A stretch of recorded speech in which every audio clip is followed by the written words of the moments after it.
Welcome to Study Leads Academy. आज आलोचना करिम एटा मोस्ट इम्पोर्टेंट लेटार राइटिंगर विषय। तुम्हारे जरा लेटार राइटिंगत मार्क्स थाके किमान 10 मार्क्स। एटु बहुत इम्पोर्टेंट हबो। कोनेও যাতে কোয়েশ্চনটো তোমালোকে মিস নকৰা। মাত্ৰ এটা কোয়েশ্চন ডিসকাস কৰিম। একেবাৰে সিম্পল ভাষাত মই লিখিছো যাতে তোমালোকে বুজি পোৱা সহজতে, ঠিক আছে? আৰু তোমালোকৰ লেটাৰ জব এপ্লিকেশনৰ লগত, সো জব এপ্লিকেশনৰ লগত অৰ থাকিব পাৰে এইটো, ঠিক আছে? বা জব এপ্লিকেশনৰ লগত অৰ আহে লেটাৰ টু এডিটৰ, এইটো তোমালোকে শিকি ৰাখা। মোৰ মতে বহুত ইম্পৰ্টেন্ট এই কোয়েশ্চনটো, ঠিক আছে? এই কোয়েশ্চনটো বহুত ইম্পৰ্টেন্ট কোয়েশ্চন, 10 মাৰ্কছৰ কাৰণে আহিব পাৰে। এইটো আৰম্ভ কৰাৰ আগতে মই তোমালোকক এটা ইনফৰমেশন দিব বিচাৰিছো। তোমালোকৰ মাজত যিসকল ছাত্ৰ ছাত্ৰীৰ ওচৰত প্ৰপাৰ গাইড নাই, বছৰৰ আৰম্ভণিৰ পৰা পঢ়া শুনা কম কৰিছা, পৰীক্ষা একেবাৰে ওচৰ চাপি আহি গৈছে, এতিয়া তোমালোকে কম সময়ত কেনেদৰে কোৰ্সখিনি কমপ্লিট কৰি পৰীক্ষাত এটা ভাল ফলাফল দেখাব পাৰিবা, ইয়াৰ প্ৰতি লক্ষ্য ৰাখি আমি ইংৰাজী, অসমীয়া, পলিটিকেল, এডুকেশ্যন আৰু স্বদেশ অধ্যয়ন এই পাঁচখন বিষয়ৰ মডেল কুৱেশ্যন পেপাৰ পাবলিছ কৰিছো। আমি আপোনালোকে ফাইনেল পৰীক্ষাত ইয়াৰ পৰা 90% প্লাস কুৱেশ্যন কমন অহাৰ সম্ভাৱনা আছে। এনেদৰে আমি যোৱা বছৰ প্ৰস্তুত কৰিছিলো। তোমালোকে যোৱা বছৰৰ আমাৰ মডেল কুৱেশ্যন পেপাৰৰ লাইভ প্ৰুফ আমি আমাৰ ইউটিউবত আপলোড কৰিছিলো, ঠিক আছে? তোমালোকে এইখিনি পোৱাৰ কাৰণে তোমালোকে আমাৰ এপটো ইনষ্টল কৰিব লাগিব।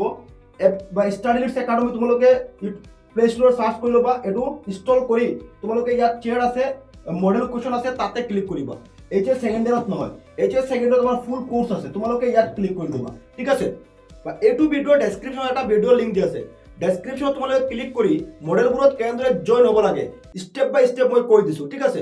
আৰু এই দুটো হৈছে আমাৰ অফিচিয়েল নাম্বাৰ। ইয়াৰ বাহিৰে বেলেগ কোনো নাম্বাৰত তোমালোকে যোগাযোগ নকৰিবা।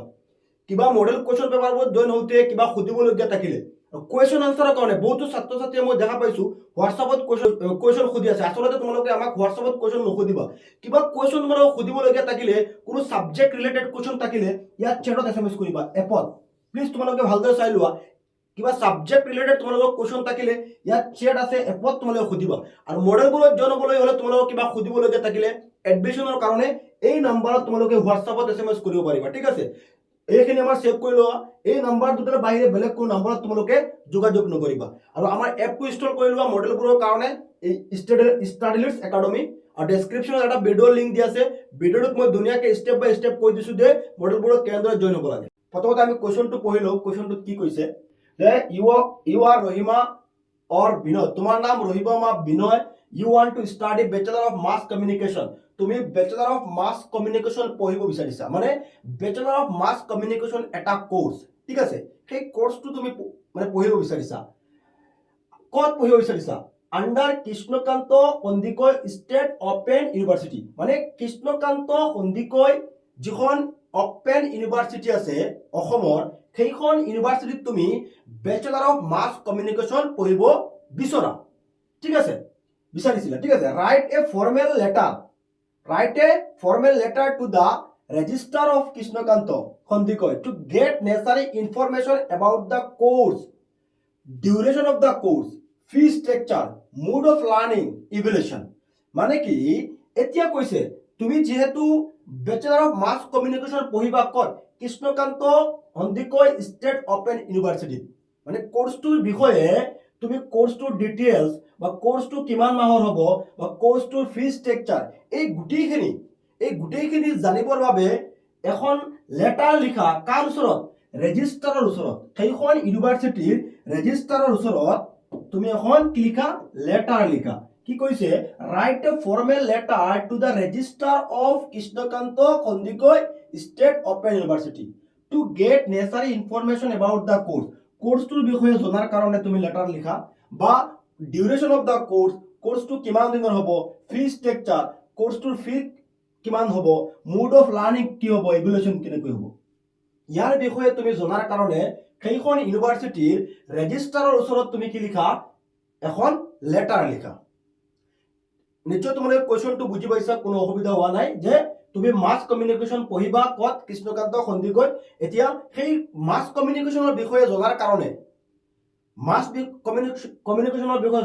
কাৰণে সেইখন ইউনিভাৰ্চিটিৰ ৰেজিষ্ট্ৰাৰৰ ওচৰত এখন তুমি লেটাৰ লিখা, ঠিক আছে? সো প্ৰথমতে আমি আনসাৰটো কেনেদৰে ষ্টাৰ্ট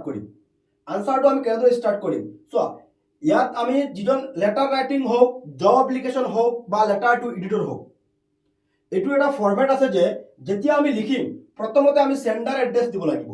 যিজন মানুহে লিখিব তাৰ ঠিকনা দিব লাগিব, এড্ৰেছ। আমি জব এপ্লিকেশ্যন তেনেকৈ লিখিছিলো সকলোৱে নিশ্চয় ভিডিঅ'টো চাইছা সো জব এপ্লিকেশনটো তোমালোকে এটা ফৰমেট শিকিলো হ'ল জব এপ্লিকেশন তোমালোকে কোনেও মিছ কৰিব নোৱাৰা এটা ভিডিঅ' মই বনাই দিছো 1 ঘণ্টাৰ ভিডিঅ' আৰু এই ভিডিঅ'টো যিসকলে চাইছে নিশ্চয় বুজি পাইছে যিকোনো ধৰণৰ কোৱেশ্চন হওক জব এপ্লিকেশনৰ ধুনীয়াকৈ আমি আনসাৰ লিখিব পাৰোঁ এটা ফৰমেট মই ডিছকাছ কৰিছিলো জব এপ্লিকেশনৰ এইটো অৰ থাকিব পাৰে জব এপ্লিকেশনৰ লগত এইটো শিকি ৰাখিবা তোমালোকে এতিয়া জব এপ্লিকেশন হওক লেটাৰ ৰাইটিং হওক আমাৰ লিখাৰ প্ৰথম হেৰিত ফৰমেটটো হৈছে প্ৰথমতে আমি সেন্টাৰ এড্ৰেছ দিম যিজন মানুহে লেটাৰ এখন লিখিব তাৰ এড্ৰেছটো আমি দিব লাগিব ঠিক আছে ইয়াত চোৱা আমাৰ নাম কি দিছে ইয়াত ৰহিমা বা বিনয় দিছে ৰহিমা বা বিনয়ৰ কোনো এড্ৰেছ দিয়া নাই সো প্ৰথমতে আমি কি দিছো 1 2 3 বহুতে কোৱেশ্চন কৰিব পাৰা যে স্যার ইয়াত 1 2 3 কিয় দিলে মানে 1 2 3 দিছো এটা গড়ৰ নম্বৰ মানে ৰহিমা বা বিনয়ৰ গড়ৰ নম্বৰ দা এক্সামিনেশন হল মানে তুমি এক্সামৰ পৰা লিখি আছা যেহেতু তোমাৰ কোনো এড্ৰেছ দিয়া নাই ইয়াৰ পিছত এ বি সি সিটি তোমাৰ ঘৰ ক'ত A B C city next আমি এটা পিন নম্বৰ দিম 782XYZ 782XYZ মানে এইটো আমি জব এপ্লিকেশনটো লিখিছিলো যে প্ৰথমতে আমি কি দিম এটা নাম্বাৰ দিম 1 2 3 দিব পাৰা 108 দিব পাৰা 109 দিব পাৰা ঠিক আছে ইয়াৰ পিছত 108 দা এক্সামিনেশন হল ঠিক আছে দা এক্সামিনেশন হল দা এক্সামিনেশন মানে তুমি এক্সামৰ পৰা লিখি আছা নিচে দিব পাৰিবা ইয়াৰ পিছত এ বি সি সিটি ইয়াৰ পিছত তুমি এটা পিন নম্বৰ দি দিলা ইয়াত নিশ্চয় এইখিনি বুজি পাইছা জব এপ্লিকেশন আমি এনেকৈ লিখিছিলো যেতিয়া ক্যান্ডিডেটৰ তোমাৰ যেতিয়া কোনো এড্ৰেছ কোৱেশ্চনটো নিদিয়ে তেতিয়া আমি এনেকৈ লিখিব লাগে নেক্সট আমি এটা ডেট লিখিব লাগিব চোৱা ইয়াত অলপ গ্যাপ দিবা বহুতে একেলগত লিখি লয় অলপ গ্যাপ দিবা 11 ফেব্ৰুৱাৰী 20XX ইয়াত 11 ফেব্ৰুৱাৰী দিবা ইয়াৰ পিছত 20XX কোনো ইয়াৰ দিব নালাগে 20XX দুটা দিলে হ'ব নেক্সট অলপ গ্যাপ দিছো ইয়াতো মই অলপ গ্যাপ দিছো ঠিক আছে ইয়াতো অলপ গ্যাপ দিছো আৰু ইয়াতো অলপ তোমালোকে গ্যাপ দিবা গ্যাপ দি লিখিবা দা ৰেজিষ্টাৰ মানে এতে কাৰ ওচৰত লিখিবা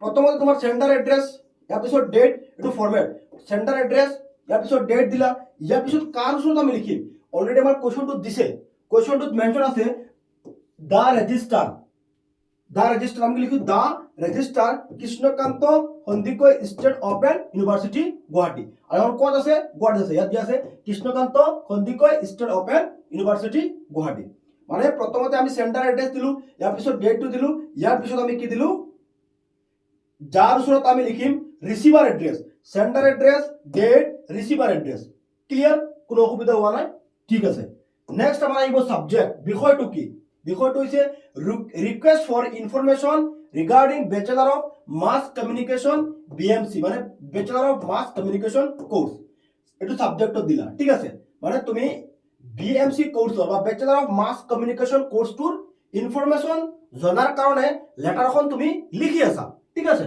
ইয়াৰ পিছত sir madam respected sir madam বাইদেউকে দিলে হ'ব I wish to inform you that I am interested in pursuing the Bachelor of Mass Communication BMC course offered by your STEM University. I would like to request you to kindly provide me with the necessary information regarding the course.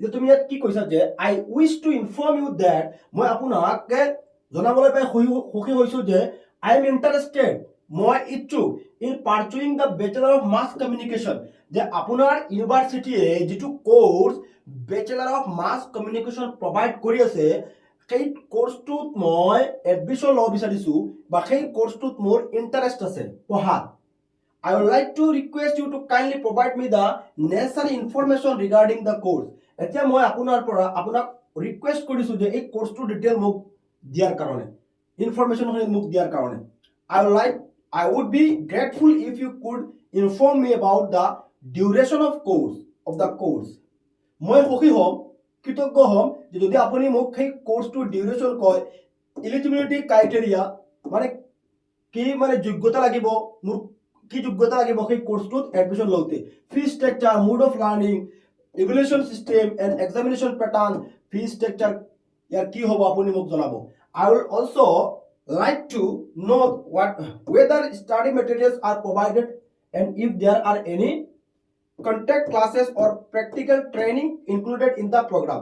I would also like to know আৰু মই জানিব বিচাৰিছো যে সেই study materials খিনি provide কৰা হ'বনে বা এক্সামৰ যে প্যাটাৰ্ন থাকিব হেতু কেন্দ্ৰ হ'ব বা ক্লাছ সিস্টেমটো কেন্দ্ৰ হ'ব এইখিনি মই জানিব বিচাৰিছো মই অলপ আতৰি তোমালোকে লিখিবলৈ সুবিধা হ'ব ঠিক আছে নেক্সট আমাৰ সো ইয়াত আমি লিখিলো ইয়াত প্যাৰাগ্ৰাফ চেঞ্জ কৰিলো ঠিক আছে প্যাৰাগ্ৰাফ চেঞ্জ কৰি লিখিবা ঠিক আছে নেক্সট আহিব the information will help me in taking a proper decision regarding my higher studies kindly send me the details at your earliest convenience ঠিক আছে the information will help me যেটো ইনফৰমেশন আপুনি মোক দিব সেইটোৱে মোক সহায় কৰিব এডমিশন লওতে মোক মানে সহায় কৰিব যিখিনি আপোনাৰ ইয়াত ফিজ স্ট্ৰাকচাৰ হোক বা কোৰ্স ডিউৰেশন হোক গোটেইখিনি যেতিয়া আপুনি মোক প্ৰভাইড কৰিব ইনফৰমেশনটো আপুনি যেতিয়া মোক দিব মোৰ কাৰণে অলপ হেল্পফুল হ'ব এডমিশন লওতে থ্যাংকিং ইউ ধন্যবাদ আৰু ইউৰ ফেথফুলি তোমাৰ নামটো ইয়াত লিখি দিবা যেটো নাম আমাৰ কোৱেশ্চনটো দিয়া আছিল ৰহিমা হৈ গল সো আশা কৰো তোমালোকে বুজি পাইছা একেবাৰে ইজি 2-3 মাহ পঢ়িলে তোমালোকৰ হৈ যাব এটো মিস নকৰিবা বহুত ইম্পৰ্টেন্ট হয় ঠিক আছে কোনো মিস নকৰিবা